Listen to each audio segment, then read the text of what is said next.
Friends, welcome to my amazing session NCERT full explanation में। तो friends, अभी तक हम लोगों ने बॉडी फ्लूइड्स एंड सर्कुलेशन का 5 लेक्चर कंप्लीट कर लिया। ओके, अभी तक हम लोगों ने 5 लेक्चर कंप्लीट कर लिया, तो बस 6 लेक्चर की बारी। तो फ्रेंड्स, इसमें हम लोग क्या पढ़ेंगे? इलेक्ट्रोकार्डियोग्राफ एंड डबल सर्कुलेशन को। ओके, इसमें हम इलेक्ट्रोकार्डियोग्राफ एंड डबल सर्कुलेशन को पढ़ेंगे। तो चलिए बिना टाइम वेस्ट के हम लेक्चर को स्टार्ट करते हैं। So let's get start with the electrocardiograph. Okay, ECG. ठीक है, तो इसमें हम देखते हैं क्या दिया हुआ। You are probably familiar with this scene from a typical hospital television show.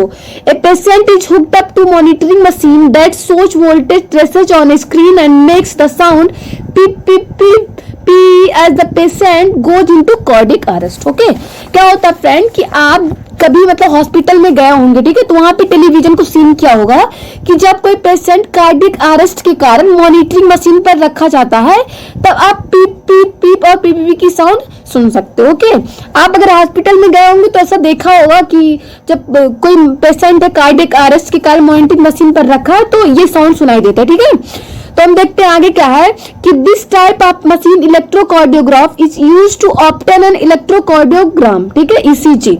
क्या होता है कि इस टाइप की मशीन इलेक्ट्रोकार्डियोग्राफ का यूज इलेक्ट्रोकार्डियोग्राम प्राप्त करने के लिए किया जाता है। ठीक है, ECG is a graphical representation of the electrical activity of the heart during a cardiac cycle. ECG heart के कार्डियक साइकिल की इलेक्ट्रिकल एक्टिविटी का ग्राफिकल रिप्रेजेंटेशन। ओके, ये क्या है? ग्राफिकल रिप्रेजेंटेशन है।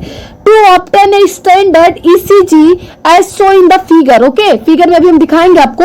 ए patient is connected to the machine with 3 electrical leads, one to each wrist and to the left ankle that continuously monitor the heart activity. Okay, क्या होता है कि patient के standard ECG प्राप्त करने के लिए, ठीक है, पेशेंट के स्टैंडर्ड ECG से प्राप्त करने के लिए मशीन से पेशेंट को 3 इलेक्ट्रिकल लीड से, ठीक है, 3 इलेक्ट्रिकल लीड्स क्या होता है? 1 to each wrist, ठीक है, एक क्या होता है कलाई से एंड लेफ्ट एंकल से, ठीक है, लेफ्ट आपका एंकल से, ठीक है, कनेक्ट कर कंटिन्यूसली मॉनिटर करके प्राप्त कर सकते हैं। ठीक है, मॉनिटर क्या करेंगे हम लोग? हार्ट एक्टिविटी को मॉनिटर करेंगे। ओके, तो आगे देखते हैं। For a detailed evolution of the heart's function multiple leads are attached to the chest region. Okay, क्या होता है कि हम लोग हार्ट फंक्शन के डिटेल इवोल्यूशन के लिए, ठीक है, हार्ट फंक्शन के लिए डिटेल इवोल्यूशन के लिए कई लीड्स को चेस्ट रीजन से अटैच किया जाता है।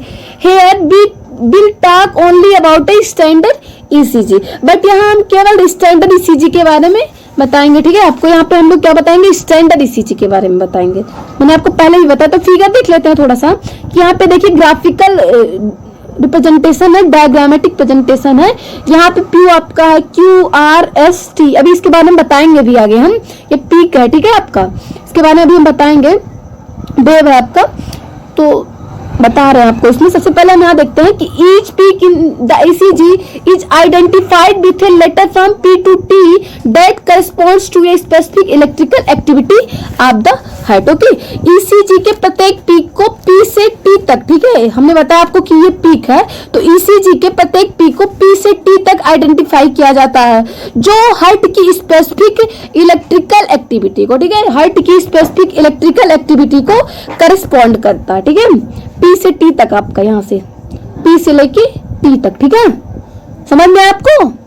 आगे देखते हैं कि the P wave represents the electrical excitation और depolarisation of the atria which leads to the contraction of both the atria. ठीक है, क्या होता है कि P वेव आपका जो है एट्रिया के एक्साइटेशन को, ठीक है, एट्रिया के एक्साइटेशन को या डिपोलराइजेशन को, ठीक है, को रिप्रेजेंट करता है। ठीक है, या तो एक्साइटेशन को या तो डिपोलराइजेशन को रिप्रेजेंट करता है। समझ में आपको? जिससे क्या होता है कि दोनों एट्रिया का कॉन्ट्रैक्शन होता है आपके, ठीक है, दोनों एट्रिया का कॉन्ट्रैक्शन होता है। The QRS complex represents the depolarisation of the ventricles which initiates the ventricular contraction. ठीक है, आपका जो QRS कॉम्प्लेक्स वेंट्रिकल्स के डिपोलराइजेशन को रिप्रेजेंट करता है। QRS क्या करता है कि कॉम्प्लेक्स वेंट्रिकल्स के डिपोलराइजेशन को रिप्रेजेंट करता है, जो क्या होते हैं? वेंट्रिकल के कॉन्ट्रैक्शन को शुरू करते हैं। ठीक है, जो वेंट्रिकल के कॉन्ट्रैक्शन को शुरू करते हैं। The contraction start shortly after Q1 marks the beginning of the systole. Contraction Q, ठीक है, कॉन्ट्रैक्शन क्यू वेव के तुरंत बाद शुरू होता है, जो सिस्टोल को शुरुआत का मार्क्स है। ओके, जो सिस्टोल की शुरुआत का मार्क्स है। आगे देखते हैं T wave. The T wave represents the return of the ventricles from excited to normal state repolarization. The end of the T wave marks the end of systole. Okay, क्या होता है कि जो आपका T wave है ventricles को excitation दे है, ventricles को एक्साइटेशन से नॉर्मल स्टेट में, ठीक है, नॉर्मल स्टेट में रिपोलराइजेशन में रिटर्न होने को रिप्रेजेंट करता है। ठीक है, टी वेव का इंड सिस्टोल स्टेट की इंड का मार्क्स है। ठीक है, टी वेव का जो इंड है वो सिस्टोल स्टेट की इंड का मार्क्स है। समझ में आया आपको? Obviously, by counting the number of QRS complexes that occur in a given time period, one can determine the heartbeat rate of an individual. ठीक है, क्या होता है कि ऑब्वियसली एक निश्चित टाइम में, ठीक है, एक सर्टेन टाइम में क्या होता है कि QRS कॉम्प्लेक्स की नंबर काउंट करने पर एक इंडिविजुअल के हार्ट बीट रेट भी निकाली जा सकती है। ठीक है, आप एक इंडिविजुअल के हार्ट बीट रेट को भी निकाल सकते हैं। Since the ECG obtained from different individuals have roughly the same shape for a given lead configuration, any deviation from this shape indicates a possible abnormality or disease. Hence, it is a great clinical significance. Okay, क्या होता है कि different individual की ECG की shape, ठीक है, different individual की ECG की शेप क्या होती है? सेम होती है। इस शेप में कोई चेंज किसी पॉसिबल एबनॉर्मलिटी या डिजीज को रिप्रेजेंट करती है। Hence, क्या होता है कि इसकी जो यूज है क्लिनिकल सिग्निफिकेंस बहुत ज्यादा, ठीक है, इसकी क्या होती है? क्लिनिकल सिग्निफिकेंस बहुत ज्यादा है। तो आगे देखते हैं, हम डबल सर्कुलेशन की बात करते हैं कि डबल सर्कुलेशन में क्या दिया हुआ है। दिया इसमें the blood flows strictly by a fix route through blood vessels the arteries and veins. Okay, क्या होता है? ब्लड एक फिक्स रूट से blood vessels, artery and veins में फ्लो करता है। समझ में आपको? ब्लड आपका जो है एक फिक्स रूट से ब्लड वेसल्स से आर्टरी एंड वेन्स में फ्लो करता है। Basically each artery and when consist of 3 layers, an inner lining of squamous endothelium, the tunica intima, a middle layer of smooth muscles and elastic fiber, the tunica media, and an external layer of fibrous connective tissue with collagen fibers, the tunica externa. Okay, तो क्या होता है? Basically प्रत्येक artery and when में 3 layer होती है। ठीक है, प्रत्येक आर्टरी एंड वेन में क्या होता है कि 3 लेयर प्रेजेंट होती है। आपकी जो इनर लाइनिंग है, ठीक है, आपकी जो इनर लाइनिंग है आप squamous endothelium, tunica intima, smooth muscles and elastic fibres से युक्त tunica media and collagen fibre से युक्त fibrous connective tissue. Tunica externa, veins में ट्यूनिका मीडिया ज्यादा थिन होता है। क्या? ठीक है, आपको समझ में आया? The tunica media is comparatively thin in the veins. ठीक है, आपके वेन्स में ट्यूनिका मीडिया ज्यादा थिन होती है और सब तो ठीक होता है, लेकिन आपकी अगर कंपेरिजन करेंगे तो आपकी जो ट्यूनिका मीडिया वेन्स में बहुत ज्यादा पतली होती है। As maintained earlier the blood pump by the right ventricles enter the pulmonary artery, whereas the left ventricles pumps blood into the aorta. Okay, क्या होता है कि जैसा कि मैं पहले भी बता चुकी हूँ आपको कि राइट वेंट्रिकल्स आपका जो है, ठीक है, आपका जो राइट वेंट्रिकल्स द्वारा पंप किया जाता है, ब्लड पल्मोनरी आर्टरी में जाता है, जबकि लेफ्ट वेंट्रिकल से ब्लड एरोटा में जाता है। ओके, राइट वेंट्रिकल्स द्वारा पंप किया गया ब्लड पल्मोनरी आर्टरी में जाता है, जबकि लेफ्ट वेंट्रिकल में ब्लड एरोटा में जाता है। ठीक है, समझ में आपको? तो आगे देखते हैं कि the deoxygenated blood pumped into the pulmonary artery is passed on the lungs from where the oxygenated blood is carried by the pulmonary veins into the left atrium. Okay, क्या होता है कि deoxygenated blood lungs में oxygenated होकर pulmonary vein से होता हुआ left atrium में आता है। यह सर्कुलेशन पाथ क्या कहलाता है? पल्मोनरी सर्कुलेशन कहलाता है। ओके, ये क्या कहलाता है? आपका पल्मोनरी सर्कुलेशन कहलाता है।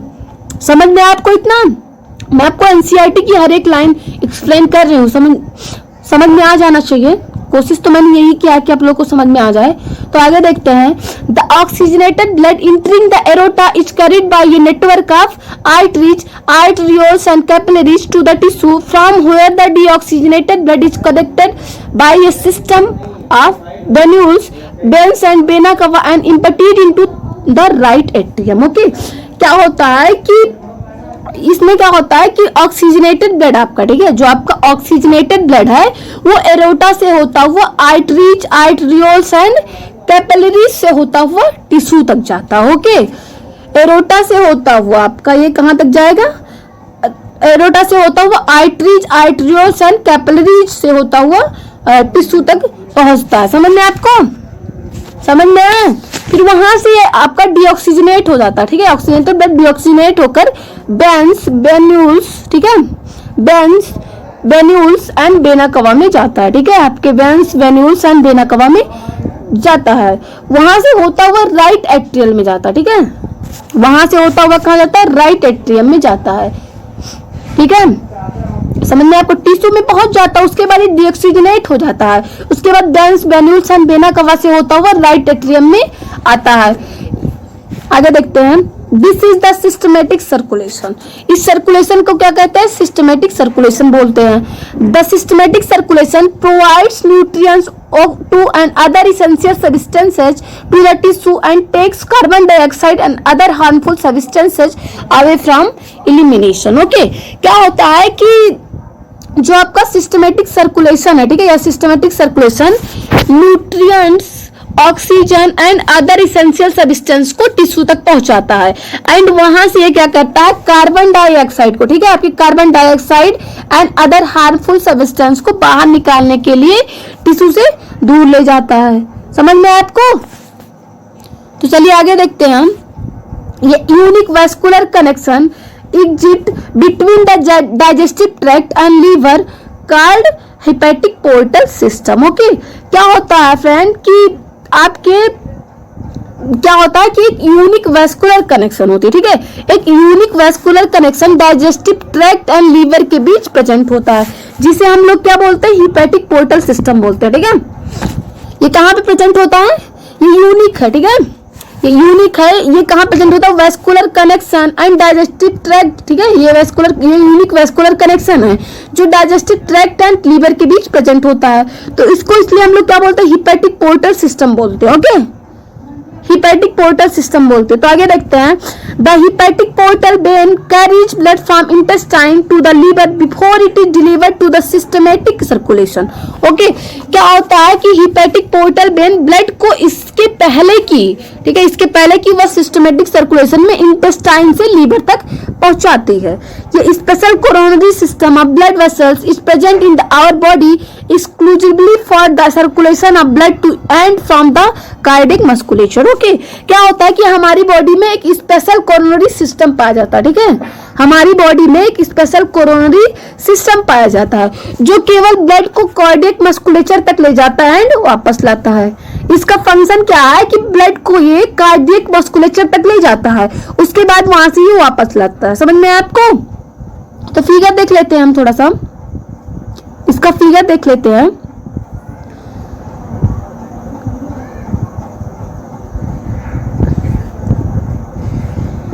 देखिए यहाँ पल्मोनरी वेन, डोर्सल रोटा, लंग्स, पल्मोनरी आर्टरी, वेना कवा जो आपकी है ग्रेट वेन्स, ठीक है, सबसे लंबी वेन्स है ये वेना कवा।